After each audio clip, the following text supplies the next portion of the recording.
Não é pra ninguém ver meu vidro quebrado aqui, não. Bom, debater com os teus espectadores. Dois tipos de pessoas que você detesta. Bom, a live é cristã, tá? É falar um pouco da palavra de Deus.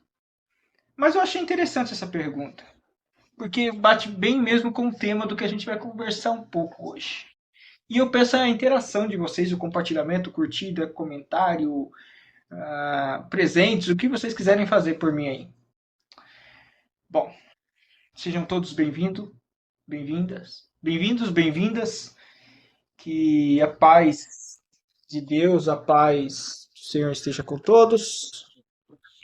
E vamos começar aqui a live, que já está atrasada. E eu tô arrumando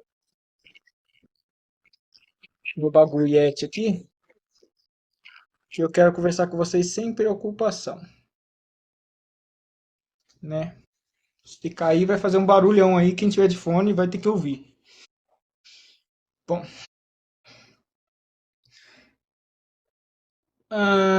antes de mais nada,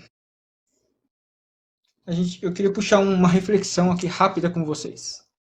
Eu não sei qual é a religião de cada um, eu não sei o que vocês pensam, o que vocês falam, como é o dia a dia de vocês, o que vocês estão fazendo agora, o que vocês estão falando agora, o que vocês estão fazendo, não sei, né? Mas eu queria saber de vocês dois tipos de pessoas que você detesta. Deixa aí, não deixa nome não, só deixa o grau de amizade, parentesco, né? Se existe alguém. Se você sentir à vontade também. Se não sentir à vontade, não tem problema. O intuito não é constranger ninguém aqui. O intuito é a gente refletir sobre algumas coisas. Bora. Bom, o negócio é o seguinte. Sabemos que a Bíblia, né, ela tem bastante mandamento, ela tem bastante informações para a gente. Ela pode nos ensinar desde a lidar a criação de filhos até a nossa educação financeira, educação familiar, educação profissional, né? Ela nos capacita de várias formas, a Bíblia. Bom, só que ela vai a um outro ponto mais, um pouco mais íntimo, mais profundo, que seria a nossa convivência para com o próximo.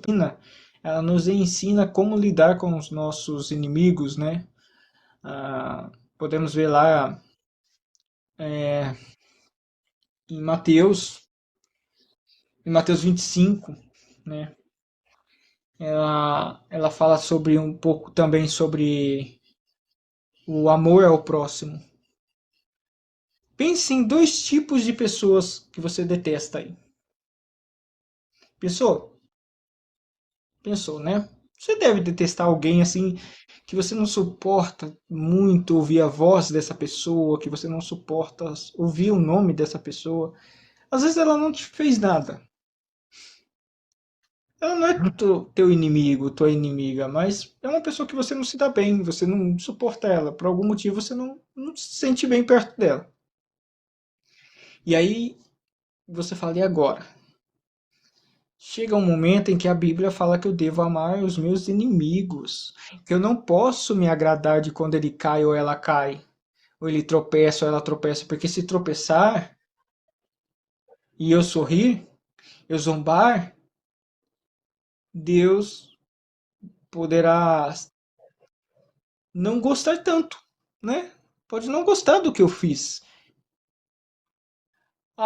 O próprio Jesus mesmo,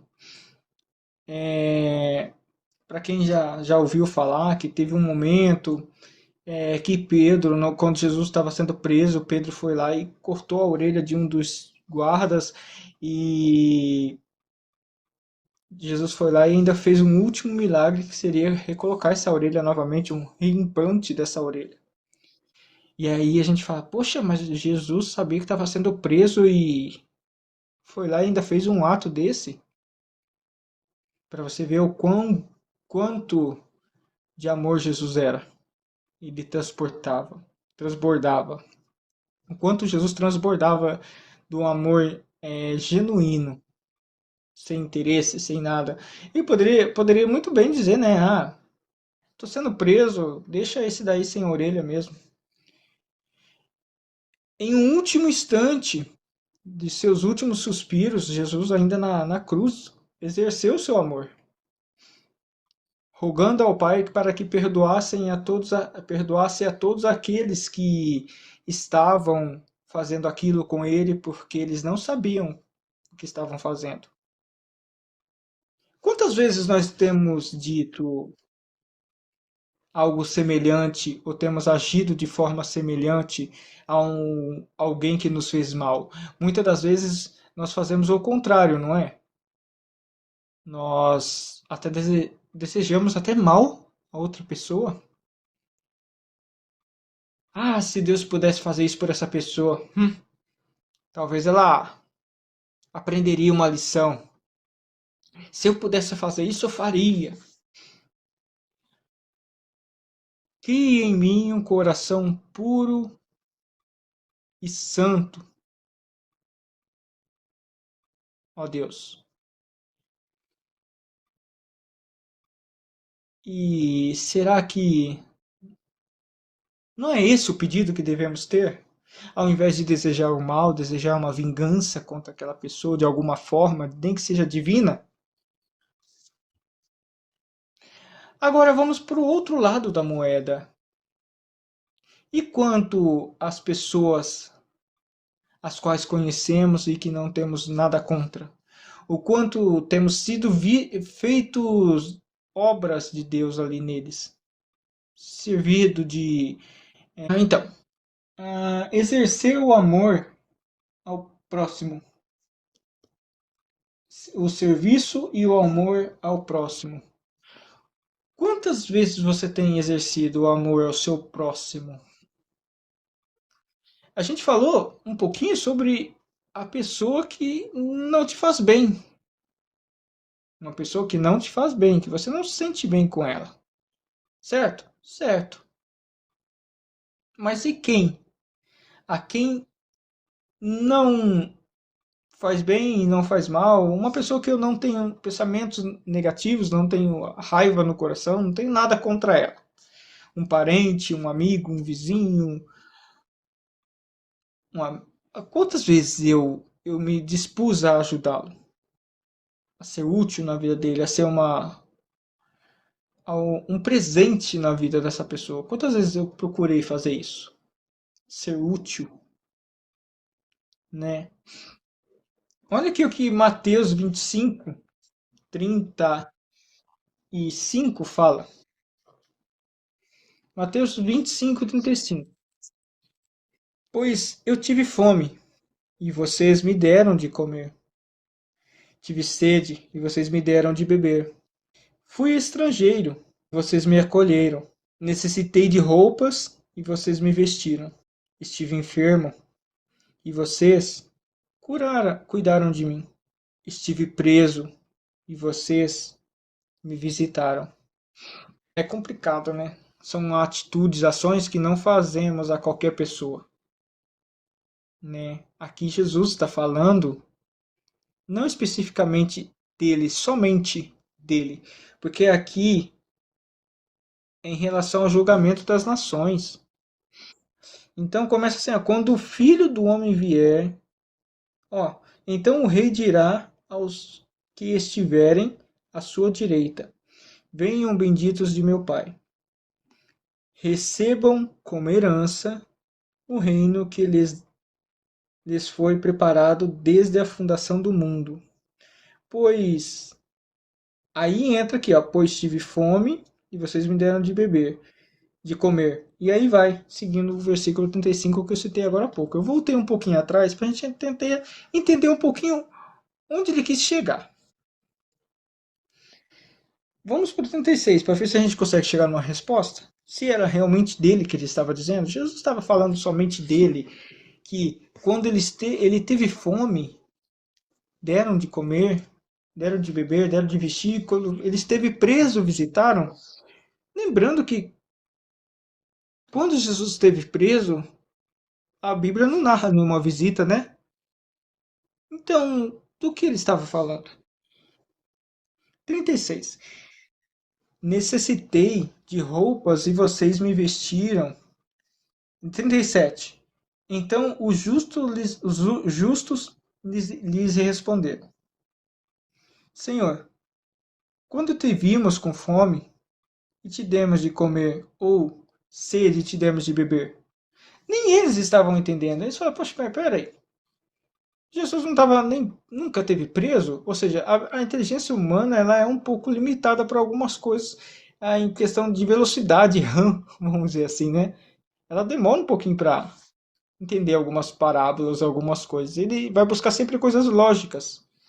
Então, na linha temporal daquele momento não tinha nem algo que comprovasse que Jesus já tinha sido preso. Ué, mas de que ele estava falando então? Quando te vimos como estrangeiro e te acolhemos, ou necessitado de roupas te vestimos. Quando te vimos enfermo ou preso e fomos te visitar. E o rei responderá: Digo-lhes a verdade. O que vocês fizeram a algum dos meus menores irmãos, a mim o fizeram. Então aqui ele está dizendo que a, através de obras de pessoas, ou seja, visitando aos dele, né, aos irmãos dele, aos menores irmãos dele, que seriam quem? Seria o nosso próximo, nosso parentesco, nosso amigo, nosso vizinho. Seriam pessoas das quais nós temos contato dia após dia. Muitas das vezes você tromba, né, encontra com um andarilho, uma pessoa de rua, e você vira o rosto, tapa o nariz por conta do cheiro. Ele lhe pede uma moeda, você não dá, porque não sabe qual será o destino daquele dinheiro que você está dando. Mas talvez um alimento você poderia estar dando para ele. Às vezes, um pacote de bolacha, às vezes, sabe, uma marmita, algo que você. Um copo d'água. E você, muitas das vezes, não você específico, né?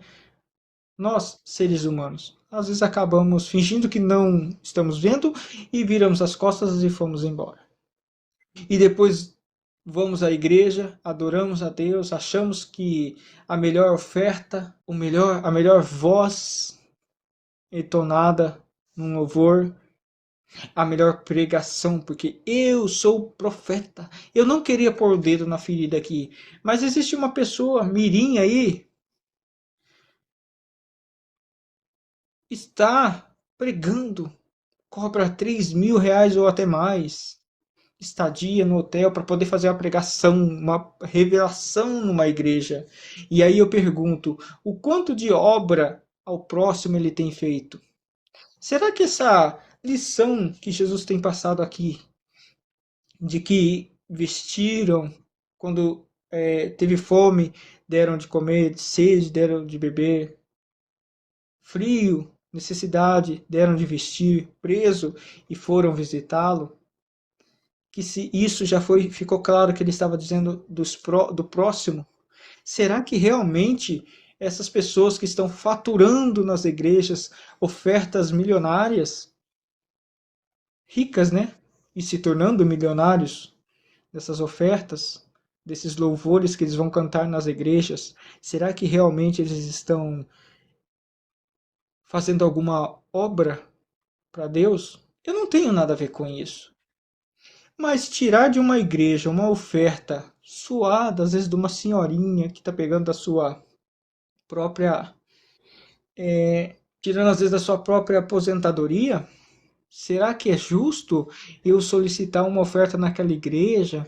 Será que é certo? Tudo bem que temos gasto, mas R$ 3.000 por pregação, mais hospedagem, mais transporte? Será que isso não seria bem investido ao serviço comunitário, a um serviço do próximo naquele bairro? Existem igrejas que fazem serviços comunitários tais como levar cesta básica para os membros ou até mesmo pessoas, famílias necessitadas. Tem igrejas que internam os viciados que estão dispostos realmente a enfrentar esse tipo de labuta, né? Essa luta que tem contra o vício, até serviço tutelar, muitos trabalhos com as famílias em relação a conjugais. E tudo que a gente vê nesses vídeos, que a gente vê nessas pregações, são revelações para massagear egos e não simplesmente algo que venha trazer um enchimento espiritual, saciar a fome espiritual e a sede daquela família ou daquela pessoa que está buscando uma orientação para ver a Deus de verdade, saber o que Deus quer falar com ela. Aquele livramento que você teve, que não sei o quê, para que isso? Bom, vamos lá. Então, no 41, Mateus 25, 41. Então ele dirá aos que estiverem à esquerda: Malditos, apartem-se de mim. Aos que estiverem à esquerda, apartai-vos de mim para o fogo eterno, preparado para o diabo e seus anjos, pois eu tive fome e vocês não me deram de comer. Tive sede e vocês não me deram de beber. Fui estrangeiro e vocês não me acolheram.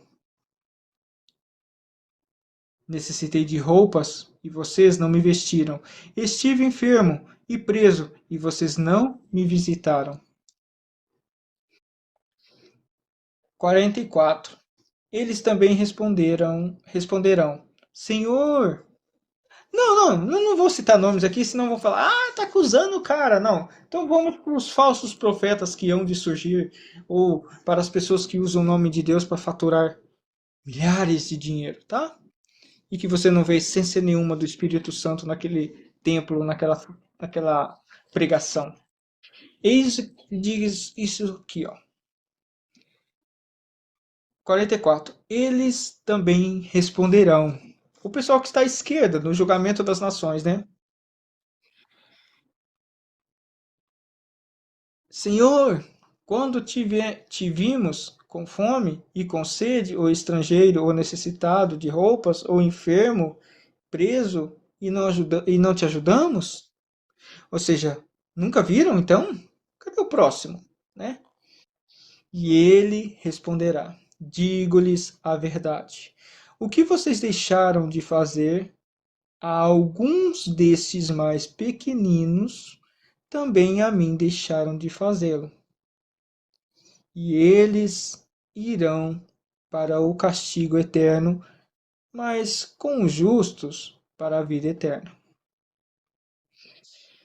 Então é muito fácil eu dizer que eu tenho. Será que esse tipo de pregação, pregações proféticas, onde você vê banners e banners e banners, anúncios e anúncios e anúncios de pastores ou profetas, ou até lives de profetas que dizem: Olha, hoje a bênção vai estar sobre essa igreja. Ué, mas essa igreja nunca está sobre a bênção?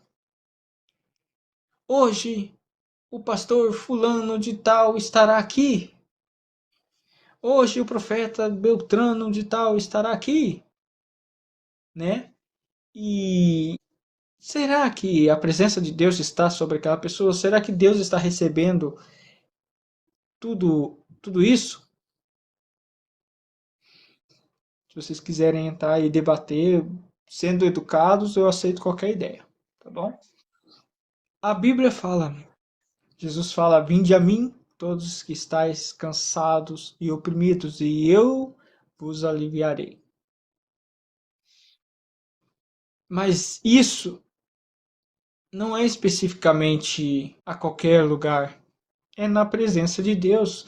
Então, quer dizer que quando eu não tenho um pastor, ou um profeta, ou seja lá quem for, indo àquele templo, né? Porque igrejas somos nós. Nós somos igreja. Nós somos o corpo de Cristo. Agora, o templo é um templo.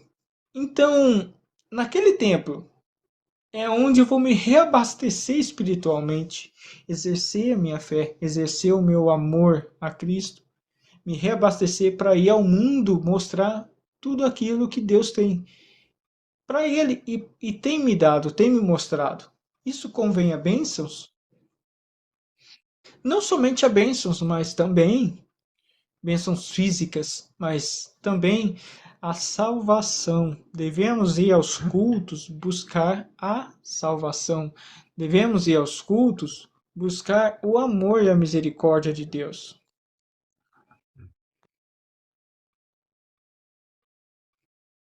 Entende? Esse é o propósito de um culto. Esse é o propósito de você estar frequentando uma igreja. Não é só simplesmente você pôr uma Bíblia debaixo do braço e ir ao culto vazio e voltar mais vazio ainda. Entende? Então, fica aí a reflexão. Descuida de mim na sombra